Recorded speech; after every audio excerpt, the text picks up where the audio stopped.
Well, good morning. My name's Dan Konjorski, host of The Journey here at Pathfinder Counseling Group. And today we're going to discuss The Sound Relationship House by John Gottman. And our guest today, or my hope, is co-host Crystal Barbosa. We have several co-hosts in our counseling group. And I am privileged to have introduced the audience to several like Jake and Heidi. And next week we will be introducing you to Ashley. So we're really excited about what's happening at Pathfinder Counseling Group at 101 Hatcher Lane, Clarksville, Tennessee, 37043. Our phone number is 931-444-5630. I had to think about it for a second. And also check us out at pathfindercounselinggroup.org, pathfindercounselinggroup.org. Also, Pathfinder Media Group at wpathfindermediagroup.org as well. So, Crystal, today, again, we're talking about John Gottman's The Sound Relationship House. Correct. And I really want to just focus on the foundation. Okay. Okay, I know it's got 7 floors to it and 2 walls. Yes. And it is, and of course, it is built soundly, or at least in terms of what relationships could be like. Mm-hmm. And how to create a healthy, balanced relationship, definitely. Right. Yeah. Healthy. I like that, healthy, balanced relationship. Yeah. So talk to us a little more about the foundation. So the foundation, it's got 7 layers to it. There's 7 floors, as John Gottman likes to say, and each floor builds on the next, and it just strengthens the relationship as you continue to go up to each floor. And then it has 2 walls, which is trust and commitment. And the trust and commitment comes naturally if you get all 7 floors done. The trust and commitment just naturally is going to be there. The first floor, though, is building your love maps. And we talked a little bit about love maps the last time we did this, but I wanted to give some examples on what love maps are. And so love maps are just understanding your partner's likes, their dislikes, and just to have a better background on your partner. And that's what builds the strongest connection. So for an example, if your partner loves mac and cheese and they're having a rough day, you can make them some mac and cheese and say, hey, babe, I noticed you had a rough day today. Here's some mac and cheese because I know it's your comfort food, Right. Or just checking up on them at the end of the day. How was your day? How was that presentation that you were going through today? Again, trying to see how your partner's world is. And so that's the first foundation, floor 1, I guess you could say, of the Sound Relationship House. Okay, so love maps. Mm-hmm. I think we talked about even to the point of it reminding me, genograms, really getting to know your partner's life story. Yes. And I can't tell you how many people I've met who have been only married for a short time or not married for a short time. Well, that can be true. Yeah. And then are already talking about divorce. They're already talking about divorce. But also, they've met each other for a short time, and then they got married. So they knew each other for 3 to 6 months, and then they got married. Yeah. Let me tell you a story about that, okay? Their marriage can be successful even during that short period of time, 3 to 6 months. It can be successful, but it's going to be very hard. Yeah. And I know this.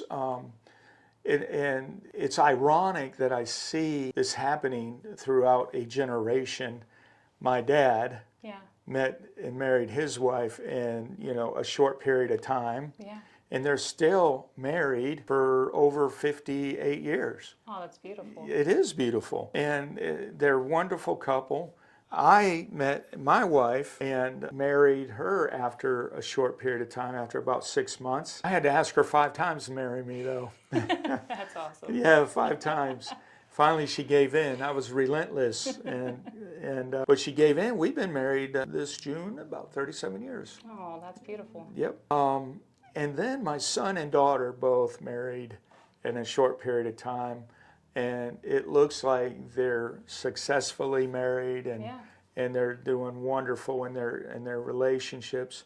Perhaps even better in some cases than others, because for me, when it comes to the foundation of a relationship, I'm talking about life maps, or love maps, love maps, talking about genograms, For me, when I think about, I lost my train of thought. But for me, when I think about it, it is just getting to know your loved ones. Yeah, and to really get to know them is you got to know their background. To really get to know somebody, you need to know everything about them. Right. Yeah. And I realize, we live right now in Clarksville, Tennessee, is a military community. Correct. Okay. And when I met and married my wife, at the 7.5-year mark, I realized I didn't know my wife. And I had a choice to make. I used to tell troops this all the time. I was in seminary at the time. Yeah.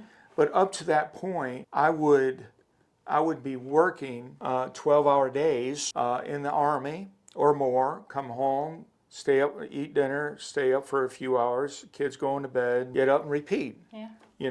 5 days out of that week, we were young. We were young. Yeah. We couldn't afford much. And I remember some of the we couldn't afford much. I was an E4. Yeah. Yeah. But anyway, and then I got out of the Army, went into Bible college. We were there. My wife was working. I was working. And I was working 12-hour shifts at a police department dispatching. Oh, wow. And so I did that for about 1.5 years, almost 2 years. Spent another year going from job to job trying to make it because I got burned out. Yeah. Graduated from Bible college, went to seminary immediately, and it was at seminary where at the 7.5-year mark that I realized I did not know my wife. And I had a choice to make. And I made the correct choice out of my own value system and out of love for my wife and for my kids. Yeah. I stuck with my wife and I got to know her, and I'm still getting to know her. Yeah, 37 years, you still get to know your loved one, your partner, right? Oh yeah, I love to tell people that even though you've been married 30, 40 years, you're not the same people we were 30, 40 years ago, and we're always evolving, so it's always good to catch up with your partner. Right. So, getting to know the genogram, getting to know the life story, of your partner. And it was about that time that I started looking at, about the 7.5 years, I started looking at where my wife came from. Mm-hmm. She's Puerto Rican. She grew up in Puerto Rico, on the island of Puerto Rico. We met in Germany as she was visiting her sister and brother-in-law.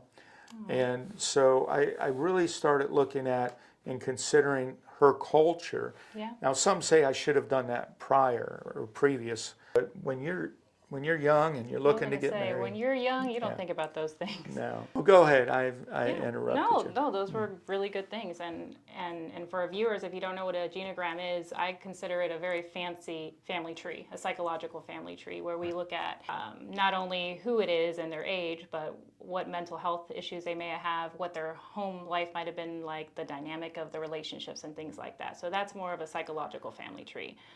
But it definitely gives you a bunch of information about your partner for sure. Mm-hmm. The second floor of the Sound Relationship House is called Shared Fondness and Admiration. And what that is to show appreciation regularly to your partner, but don't just say it. You want to really do it, follow with action. So instead of just saying, I love my wife, she's amazing, tell her, hey, I really appreciate what you do at the house all day. You take care of the kids amazingly. And that's just to show, once again, another way of connecting is by praising your partner, making them feel that they are significant and heard of, and just, again, share that admiration and that fondness that you have. It's going to connect you a lot better to your partner. Mm-hmm.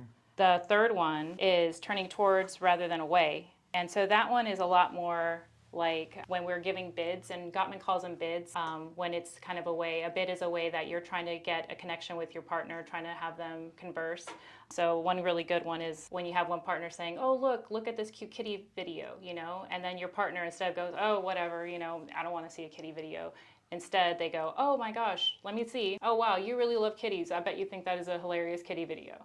Again, you're not ignoring them, you're not stonewalling them. You might not be interested in whatever they are sharing, but you're giving them that time, that space to connect with you further. Mm-hmm. And so that's really important to have that connection as well. And what did you call that? Bids? And those are called bids, yeah. Bids are ways that we try to connect with our partner. And so your partner can either turn away or stonewall instead of, which is going to just push you further apart with each other, or they can converse with you, and that's how you have that connection together. So is a bid the same thing as making a bid in a card game or something like that? Or? I guess so. I think that's why they used it, yeah. Because Okay. it's your chance, your attempt to have that connection. That's what it is, an attempt to connect. Exactly. Okay. All right. Yeah. And good. Yeah. So then we have the fourth floor, and that one is the positive perception. So that's giving your partner the benefit of the doubt. Okay. And this is a really, really important one, because sometimes when we have, whether it's trust issues like lies, infidelity, and things like that, it can be really, really difficult. So sometimes when you have a lot of conflict, it can be really hard to just let that go. Giving the benefit of the doubt can be quite difficult, but it's really important to give your partner that chance. And I hate to say it's that chance to mess up, but it's also that chance to do right. A chance to learn and use those things that you are learning, whether it's in marriage counseling, whether it's something that you happen to learn from your partner that they don't like or that they want more of. Use those skills and give them that attempt to repair that relationship. A lot of times we have partners that are so hurt that they don't even let that repair happen, and so they'll immediately stonewall the partner as they're trying to give a bid of, hey babe, I'm so sorry I hurt you by saying those mean things to you, and the other one just whatever, closing it off, instead saying thank you for recognizing that really did hurt my feelings, and I appreciate you apologizing. Wow. I like that. And I hear that in a particular couple I know, my son and daughter-in-law. Okay. Yeah, I hear that kind of conversation. Yeah. So what was that floor again? What was that So called? that is the fourth floor, and that is called the positive perspective. Okay. All right. So a great quote that I saw online says, I know you didn't mean to hurt my feelings. I think we just misunderstood one another. And that happens a lot, especially in new relationships, like you said, very young relationships, when we don't know a lot about each other's history. We don't know about how they're going to react. Right. It's better, again, to kind of lead with kinder words and, again, give the benefit of the doubt. So I know you didn't mean to hurt me. I'm going to assume you didn't mean to hurt me because you are my partner. I'm going to give you the benefit of the doubt, and I'm just going to tell you, hey, I know you may have hurt me. I know you didn't mean to, but this is how it made me feel. Right. Let's see. The next one is floor 5, and that's managing the conflict. Okay. So we are in the thick of it, and this is the 5th floor. So we already know how to manage the kind words. We're getting closer together. We're understanding one another and how we function. And now we're going to go how we're going to deal with those fights. Those fights that happen no matter what. No matter how good your relationship is, you're going to have some disagreements. Right. Some people think that, we never have fights. We must be in the best relationship. Well, not necessarily. You may be avoiding those very important That's right. conversations that, and that's no healthier. And so managing conflict is every couple fights, but what matters is how you do it. So conflicts are normal, how you handle them. So are you accepting the bids? Are you having a gentle startup, which we talked about last session? Those gentle startups as in, hi babe, how are you doing? Rather than, I can't believe you did this again. You know how much I hate this. Again, gentle startups. We want a gentle conversation because per Gottman, the first 3 minutes of any conversation is going to lead the way to the rest of the conversation. So if the first 3 minutes you are nagging and belittling your partner, they're going to be on the defensive immediately. I mean, anybody would. And because of that, that's when we have the conflict things get worse. Right. That's when those arguments get worse. That's when we have name calling and things just spiral out of control and we get no resolution towards getting any connection at all. In fact, that pushes the partners farther and farther apart. Right. Let me speak to that for a minute. Yeah. So you said every couple fights. Yes. Should we disagree or argue in front of our children? A lot of people say don't do it, and I agree. I agree not to fight in front of our children unless you're having a conversation, a peaceful conversation, and you want to show them, hey, this is how mom and dad can have a peaceful conversation. That's a beautiful skill for your children to witness. But if you're going to be hostile, name-calling, yelling, even getting physical, because we know that's how some conversations can go, right. You definitely don't want to have your children around because they're going to learn, hey, when we have arguments, we yell, we throw things, and we don't want our children to learn that. We want them to see, hey, mom and dad can have a peaceful conversation and discuss things in a peaceful way. Right. A peaceful conversation, discuss things in a peaceful way. Correct. What about disagreements in front of our children? Can we disagree in front of our children? Yes. Should we disagree in front of our children? We can disagree, and I believe, this is my perspective anyway, I believe, and per Gottman, that those conflicts, those are very good things for our children to see, how we have a resolution out of it. Exactly. So I think that they're very good, as long as, again, they don't get overly aggressive.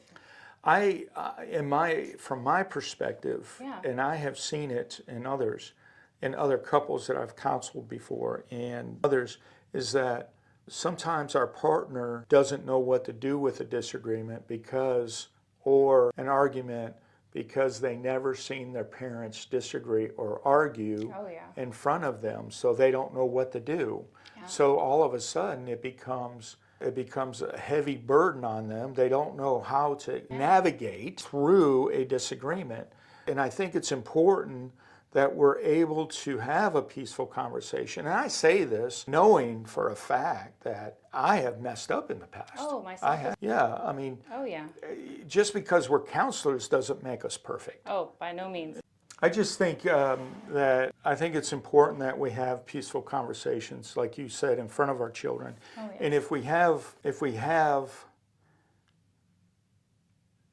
arguments, like you said, I think we were talking about my own life story a little bit, and I can reach back in memory and think, man, I have failed so many times. Yeah. My wife, if she watches this, she'll say, yes, yes, yes, But it's my wife and I have a really good relationship. I believe we do, and so, I mean, we're not perfect. Yeah, well, no one is. Yep. And I think one of the really important parts when it comes to resolving conflict is using I statements. Okay. I statements, because a lot of times when we're having those conversations, rather than saying, you're the problem, which is going to put our partner in the defensive automatically. Right. State, I feel this way. When this happens, I feel this way.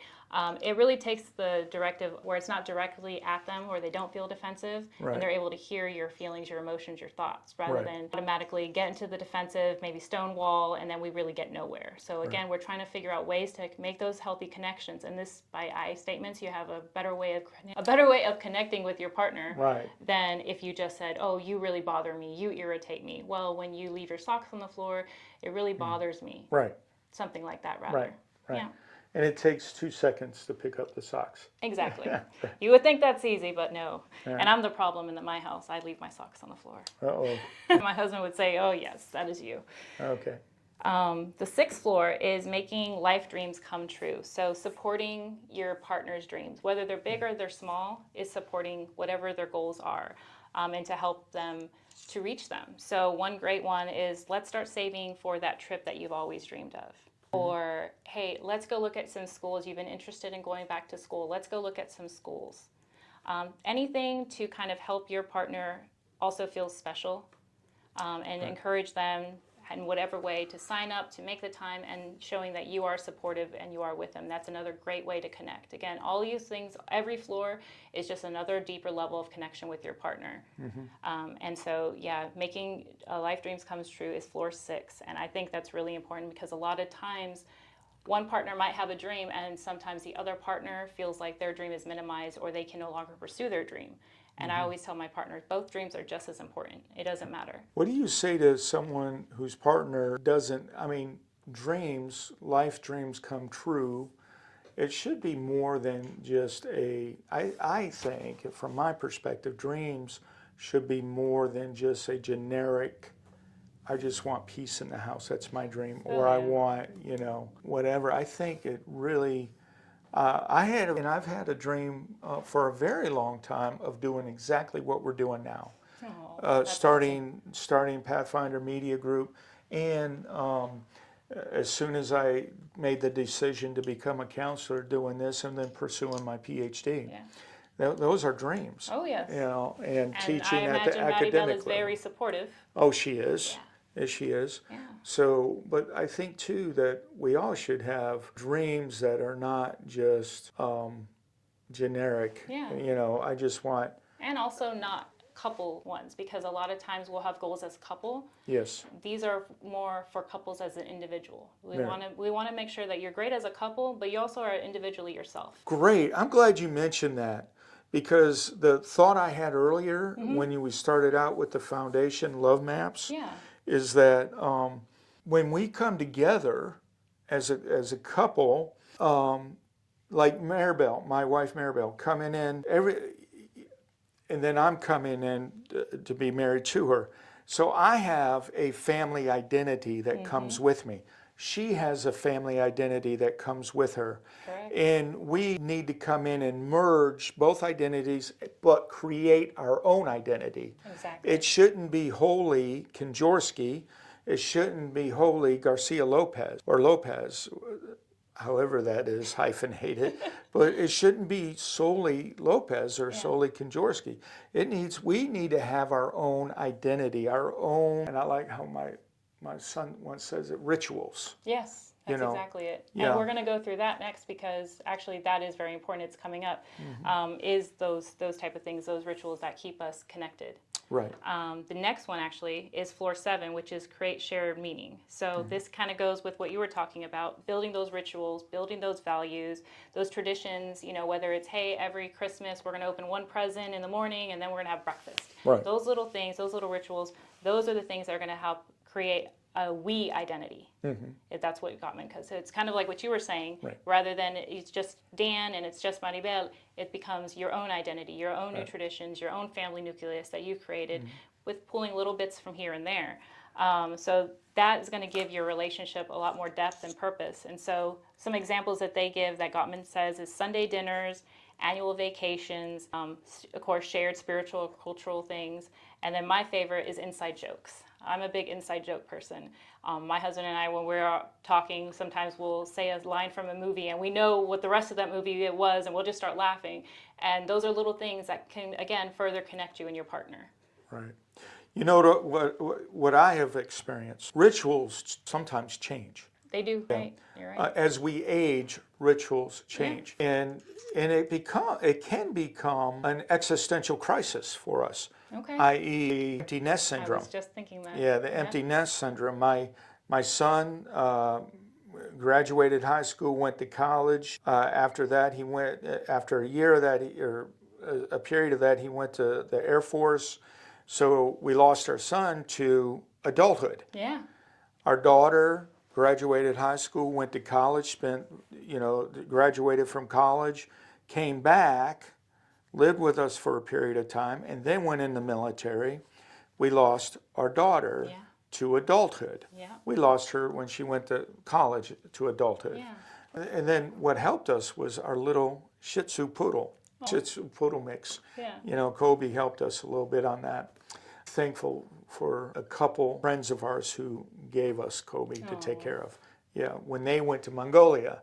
So life changes. Yeah. Rituals do change.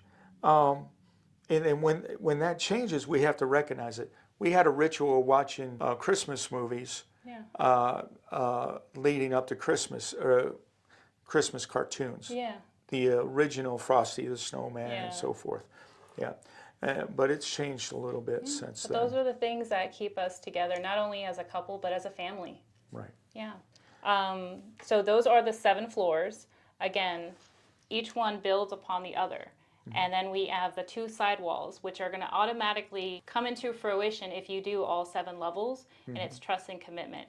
And by that, I mean trust and you believe that your partner always has your back. Right. And then for commitment, you're in it for the long haul no matter what, even when things are going to go rough, which they are inevitably always going to go rough. You're going to go through rough seas. It doesn't matter if you've been married 1 year or 40 years. There's always going to be something new that might kind of shake the foundation a little bit. But if you have all 7 layers, you'll be just fine because you know how to communicate, you know how to connect, and you know how to receive bids. And that's one of the most important things is receiving the bid from your partner. And so with that, you have that connection and you'll be just fine. Let's go back and let's, just for the next few minutes as we end this, let's focus on the first floor, the foundation. And that is building the love maps. Building the love maps, or exploring each other's life. Exactly. What are some good questions to ask? As some that are listening may not be, they've been married 11 years, 7 years, whatever. What are some good questions to ask about building love maps? Yeah. So for myself, I've always said, kind of like you were saying with the genogram. Ask about their life. How was your mom and dad when they were together? If they were together, how did they deal with arguments? Right. Did you witness any of those arguments? Right. Things like that. Those are the great first-time questions to get to know your partner. And that's going to help you understand why they act the way they do, why they perceive the way that they do, or why when you have an argument, why your husband, yells rather than, just has a normal tone. Well, maybe his dad yelled when they had arguments. Right. So it kind of answers a lot of those. Why does my partner act the way that they act? Right. I think that is a great question to ask. And as we end this, I want to encourage the audience that be prepared for anything. Yeah. Be prepared to hear that it was destruction, the way they argued and fought physically. I mean, I was scared. And, be prepared to hear those things. Yeah.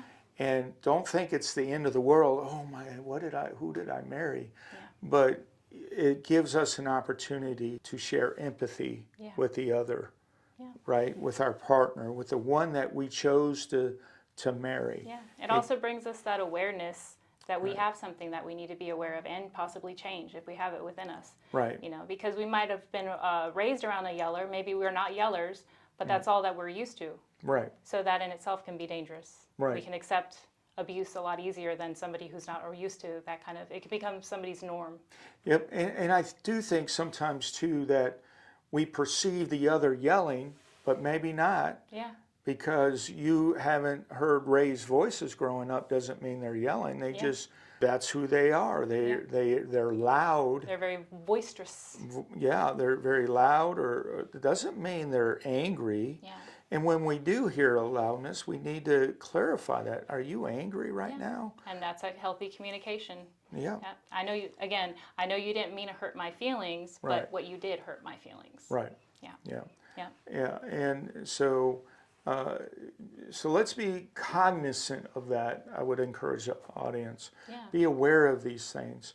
Next week, we're going to talk about the second floor. Okay. Okay? Sounds good. In more detail. Yeah. Okay? That'd be great. Okay. I can definitely do that. But for now, work on building that house of love. Right. Definitely. Yep. And this is Dan Konjorski, host of The Journey. We're glad to have you with us this time. Please check out our website at www.pathfindercounselinggroup.org and pathfindermediagroup.org, and subscribe to us. Subscribe to our YouTube channel as well.